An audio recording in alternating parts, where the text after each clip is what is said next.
Hey everyone, welcome back. Day 2, round 2. We'll get into the Sunday, March 23rd best bets. And for those of you that are fading what we're doing over here, keep it going because it's been a rough one. 1 and 2 yesterday on the card, but we will bounce back. And it's something where I've noticed my numbers, my power rankings, and what I'm doing here in my process. The reason why it's not matching up right now is because I think there's two things happening. The dogs are not true dogs, and then you do have the favorites just kind of rolling chalk. So it's going to be something interesting to see play out, how much this shifts. The first day of the tournament, we absolutely bagged it up, and that's something where, hey, I think we might have seen a little bit of a correction with the numbers, but we will live to bet another day. Also, I think the biggest thing happening right now is we are noticing that there is no middle ground. I think that the teams that are at the top, the cream of the cream of the crop, they're just so much better than what we have underneath them, and I think that's really shining bright when you look at some of these point spreads and what we have going on. It's just kind of what I'm reflecting on. And I think that there has been a lot to do with some of the conference stigma, right? You value certain conferences better than others. We've seen this with the ACC, the Big Ten's exceedingly outperforming their numbers by the metrics. And so we're going to keep making adjustments with those power rankings, and I'm going to stick to my numbers and approach, and we're going to look to get this one done today, as I will give you guys 5 best bets. Also, a little bonus CBI pick that I'm going to throw out there at the end of the video, so make sure you stick around. But let's get into the action. We are going to run through the board ever so quickly, try to get you guys on your way before this early tip-off we have going on. But before we do, make sure you hit that like button, hit that subscribe button, join us here. It's completely free to do so. Also, we have a free Discord available for all of you that are interested. Links are down below. And let's get right now into Outlier, where we're going to look at that first game on the card, Florida taking on Yukon. This is where we look at Florida. They are a cover machine. I really like the fact that they did let off the gas against Norfolk State.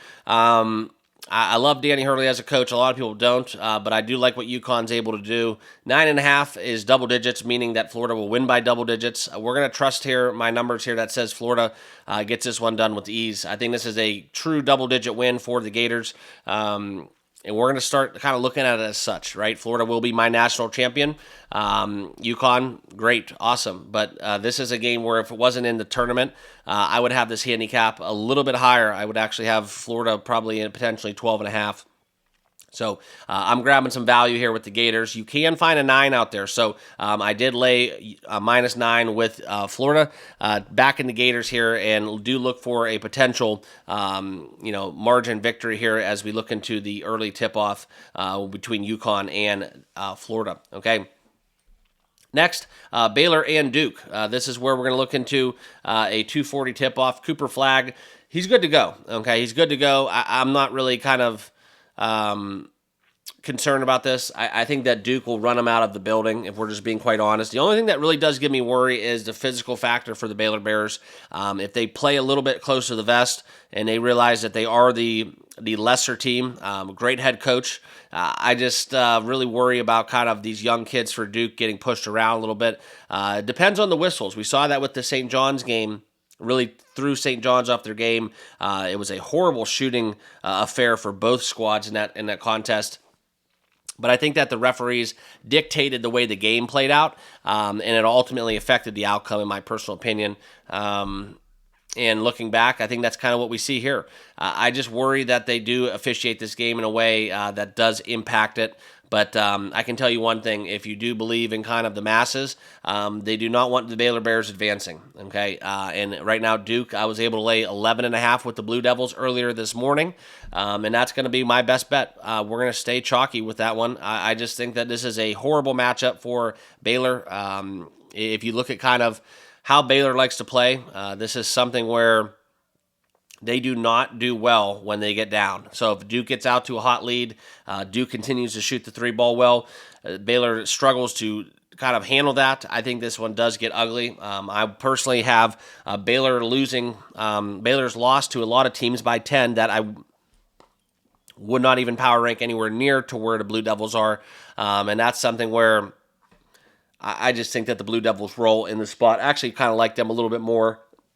And I agree with the handicap that Duke should be a bigger favorite against Baylor than Florida versus Yukon. So we see eye to eye on that one. We'll see how the numbers play out. Okay. Next game on the card, Illinois and Kentucky. No play for me in this, but I would lean Illini, the Big Ten. ATS perfect against the ATS numbers, except for Wisconsin was your only loss, and coincidentally, that was the only time that I had a play on the Badgers, right? So it is what it is. Michigan moves on. Shout out, and I do tip my cap. I will always stay humble and admit when I'm wrong. Shout out to Michigan. They really kind of defied all odds going against the Aggies, albeit it's kind of been the story of my tournament when you have teams up almost double digits late into the game in the second half and then just can't close it out. So it is what it is. Let's keep it going, though. We are going to, like I said, lean Illinois, St. Mary's, and Alabama. This is a play that we're going to have on the under, okay? Two contrasting styles. You look Alabama, public. We're going to go over, right? Mark Sears and company looking for a better performance than they had against Robert Morris. But, shout out to Robert Morris coming out of the Horizon League, really kind of making that one tough. But St. Mary's, I wonder actually how good they actually are, okay? And even so, in a game where I do expect Alabama to win, if they don't, I think the under is a safe play. I think that St. Mary's tempo dictates this. I think they keep Alabama topped at 85 points. I don't see Alabama going over 85 points. And if St. Mary's doesn't show up, I just don't think this game gets into the 150s at all. So we're going to go under 149.5.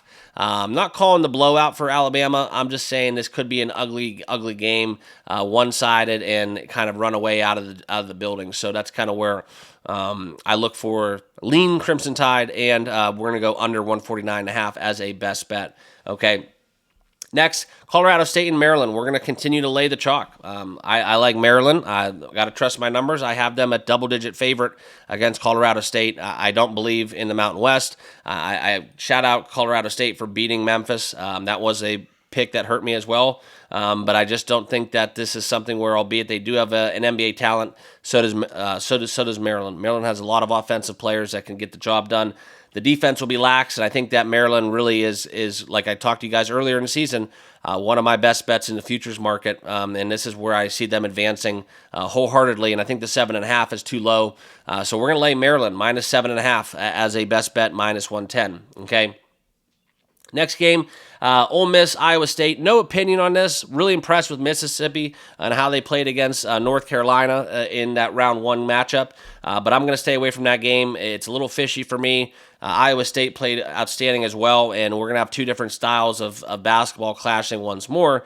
This is just going to be a watch and see game for me, 7:45. No opinion on this matchup. New Mexico and Michigan State. We're going to look at this one for a Spartans victory. I don't have an opinion on this one either. I think that the 7.5 falls in the same Maryland category. I would lay it with Michigan State or no play. I know there probably will be some sharp people taking New Mexico, but this is where I really think the Spartans get it done. That's the side I would be on. I'm not going to get involved with this game. We'll see how the action goes a little bit earlier. I do have, and the reason why is I have a lot of futures exposure as well as bracket exposure as well as parlay exposure to Michigan State. So just don't want to get over leveraged in the market. So personally, I won't be betting this game individually, but I would recommend Michigan State if I was going to take this game at all. Okay. The last game on the card is the late matchup between Oregon and Arizona. Okay. And that's kind of where I look at Oregon. This is the one where we're going to have to trust the Big Ten. Plus 4.5 you can find there in the market at a minus price, and that is where I would look for the Ducks, potentially even on the money line as well. All right, so if I was going to bet this game, it's Ducks or nothing, and that's kind of where my best bet will take us. And that's where I look at the 4.5 minus 125. If you want to find a plus 4 on Bet365 at minus 110, give yourself low juice for a push. That's where we see going. We see this number going. So we've already moved down from 4.5 to 3.5 to 4. So if you want that 4, you want the hook, you're going to have to go shop around a little bit. But I do think Oregon is the correct side, and that's where I give out my recommendation as Oregon best bet. I really like their coach pedigree, fading the Arizona Wildcats a little bit. I think that they have a great squad. I just didn't like how they played against Akron in terms of if they do that against a team such as Oregon, I think Oregon can really win this one outright. I think they're live, so Oregon is a best bet for me, plus 4.5, okay? And now I did say I will tease a little CBI action, so that's where we're going to look back on Queens on the money line, going against Northern Arizona and the Lumberjacks. This is where we look into this matchup here. Queens minus 1.5, minus 122. The public side is Queens, is on Northern Arizona. I just think Queens will be motivated in this game. This is kind of where I look into it as potentially a little bit more than a 1 point spread. So that's kind of where I'm at. I just think the value, I think you're getting a better number with Queens. I think they have a more motivational factor to win this game. Tough spot for Northern Arizona, and I think we're going to fade them here as I look for Queens to win on this Sunday as well. Okay, so those are my best bets. Appreciate you guys. We will do a quick little rundown here as we get into the recap. Make sure you like, comment, and subscribe down below. But my best bets for the day, it's going to be chalky, but we're going to run with it. We're going to go Florida minus 9, Maryland minus 7.5, taking 4.5 points with Oregon. Bama, we're going under that 149.5 total, hosting St. Mary's, and Duke minus 11.5 as my 5-pack of best bets within the tournament. Got an exciting day of action today. We'll see you guys over on Discord. Good luck on your picks, and enjoy it because we're going to be heating up real quickly as we look to get into the next round of the tournament. Where we're going to have some exciting action. A lot of games I'm looking forward to see who we get out of these games today to match up as we get into the Sweet 16 and so on. So appreciate you guys. Enjoy it. Remember to hit that like button, hit that subscribe button, and we'll see you guys all tomorrow in the next video. Cheers.